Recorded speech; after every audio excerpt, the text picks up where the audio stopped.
Hey there, Lake Stevens. Gary Petershagen, Lake Stevens City Council, position number 2, running for re-election November 2nd.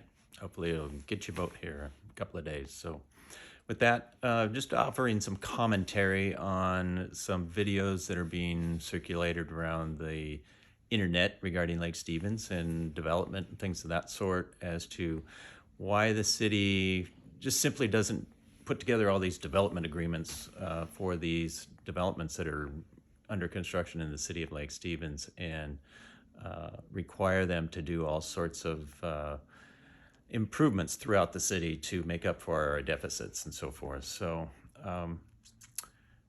again, we are in a very busy time, a real estate cycle that is very busy, and obviously the concern about development is out there. So with that, try to give you a little background as to what's going on here. One of the big things that when a development goes in is the proportionality of the impact on the existing infrastructure.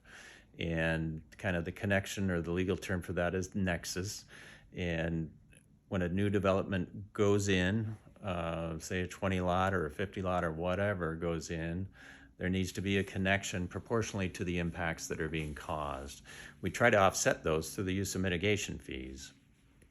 Right now, the city, which we don't set, but the city is charging $9,788 per single family residence for impacts to the Lake Stevens School District.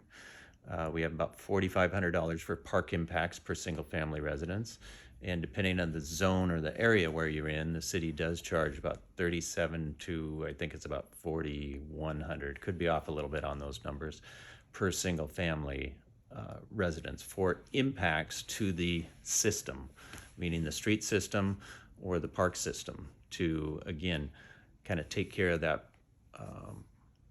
impact to the overall system that we have in place. So the idea that we can simply put together development agreements for ABC developer to improve 15 feet of 100 feet of sidewalk on a particular street that is nowhere connected to the development is legally impossible.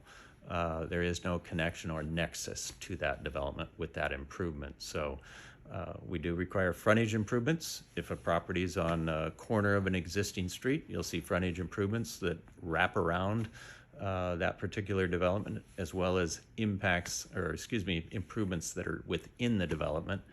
But again, the reach or the offsite through development agreements, very difficult process. Again, there needs to be a nexus or connection to that impact.